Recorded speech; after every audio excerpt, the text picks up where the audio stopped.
For 80 years, air superiority has decided the outcome of wars before the first soldier ever crosses a borders.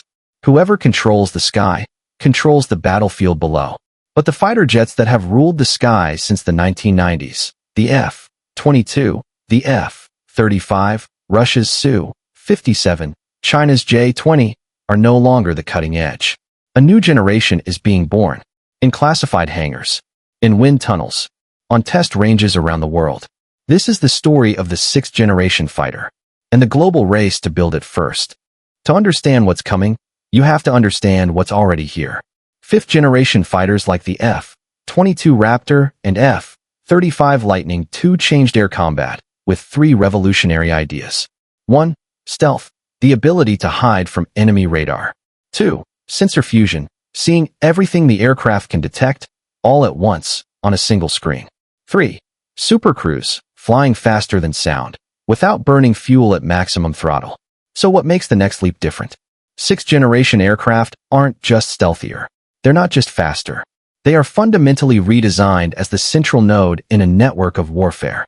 Think of it this way: a quarterback in the sky, commanding a team of unmanned aircraft while simultaneously gathering and sharing battlefield data in real time.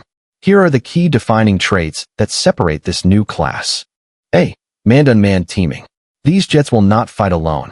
Programs like the U.S. Air Force's F-47, Boeing's revolutionary sixth-generation platform, are being built from the ground up to control multiple autonomous drone wingmen.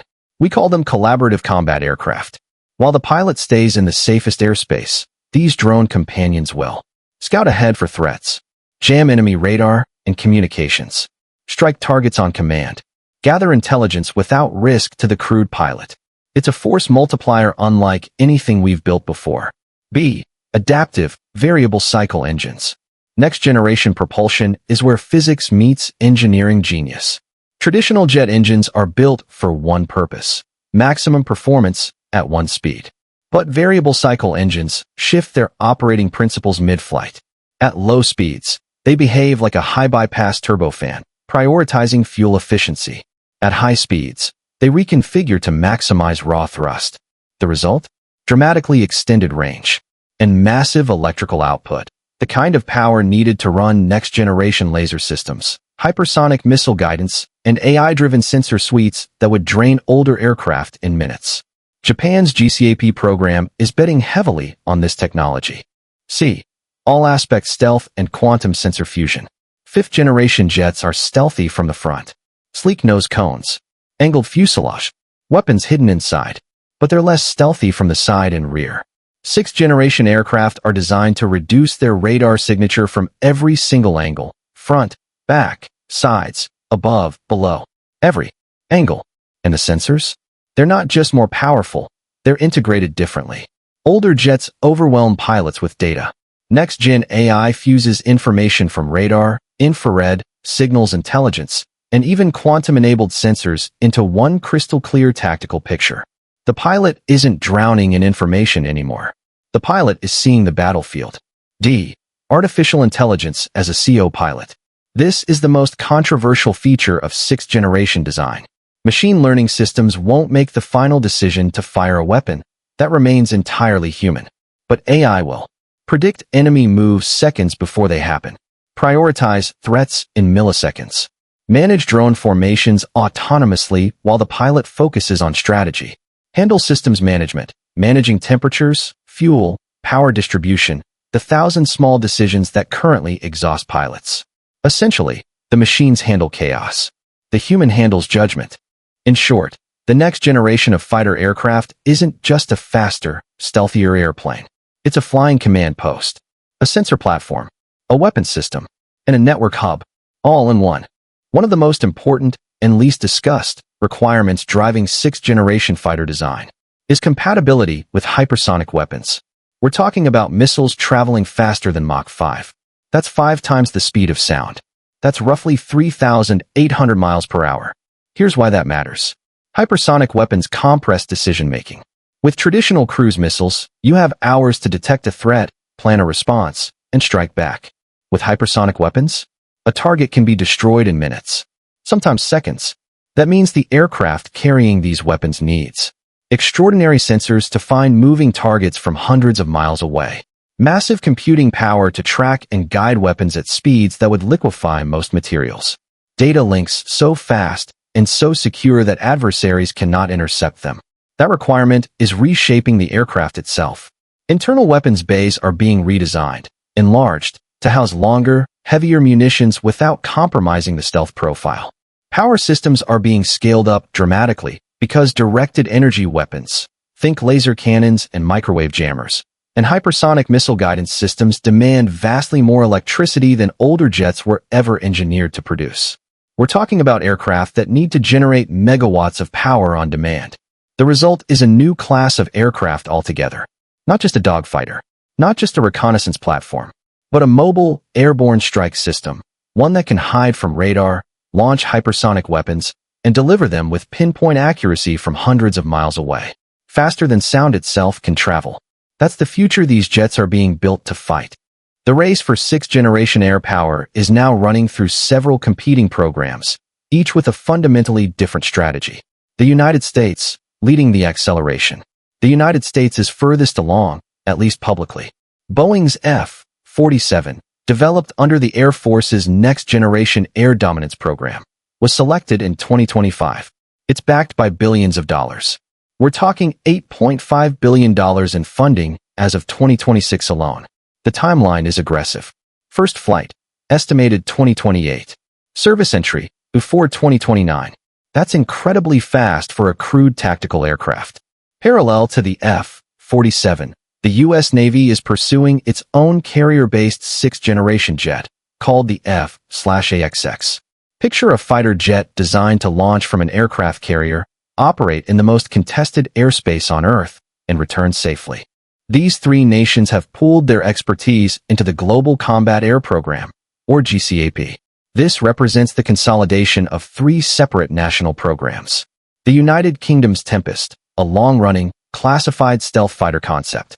Italy's Leonardo-led initiative, advanced avionics and sensor systems. Japan's FX program, revolutionary propulsion and materials research. In 2026, these three nations made a decisive move. They created a single, unified joint venture called Edgewing, a partnership between BAE Systems, Leonardo, and Japan Aircraft Industrial Enhancement. One company, one design authority, three nations, one aircraft. Japan has officially locked in 2035 as the service entry date. That's 9 years from now, and they're confident they can meet it. Interest is spreading. Canada joined as an observer in 2026, with formal membership likely coming. India, Sweden, Australia, and Germany have all expressed serious interest. GCAP is becoming the European Pacific alternative to the US F-47. Then there's the Future Combat Air System, FCAS. On paper, it's ambitious. France, Germany, and Spain are attempting to build not just a fighter, but a complete system of systems, an integrated network of crewed and unmanned platforms, networked command centers, and AI-driven warfare coordination. In theory, brilliant. In practice, it's been difficult.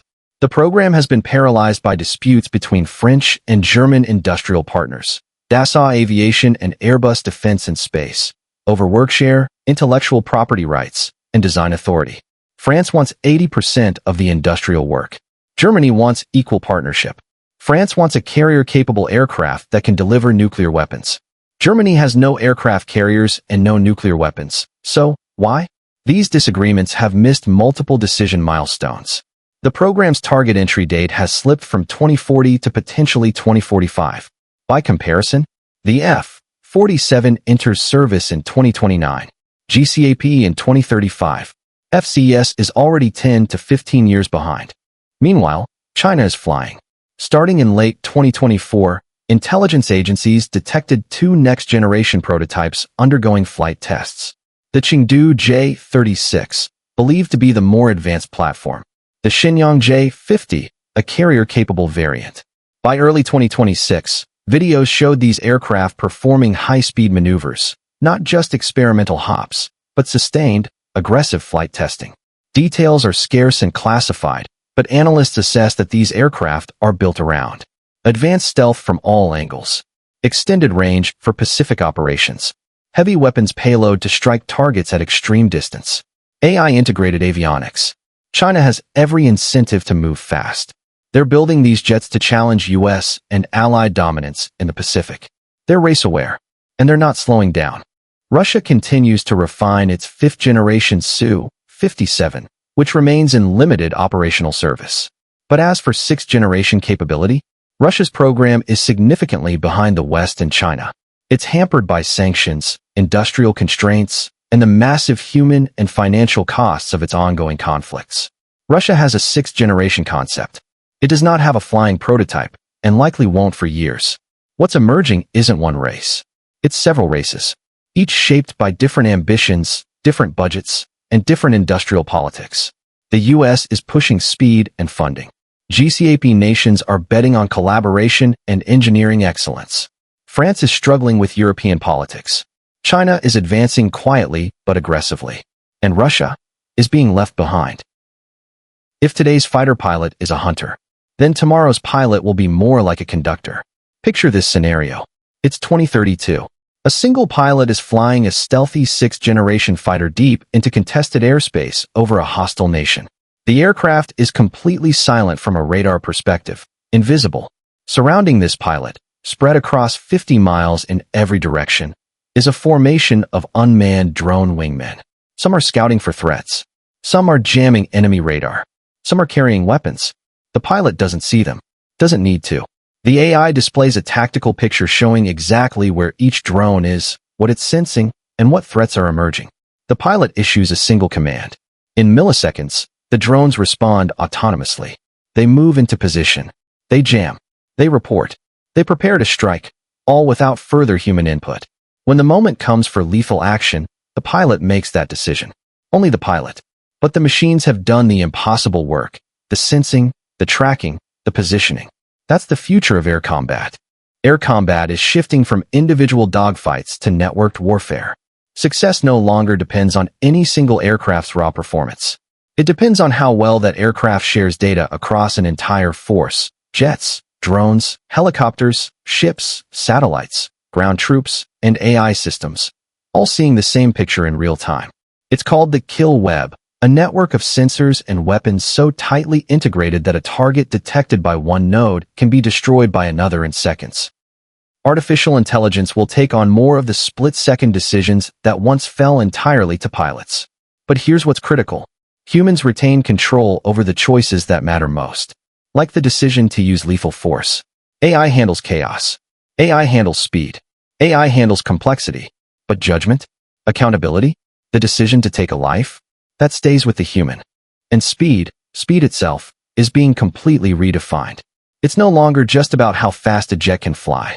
It's about how fast a hypersonic weapon can close the distance to a target, 3,800 miles per hour. How fast sensors can find that target, microseconds.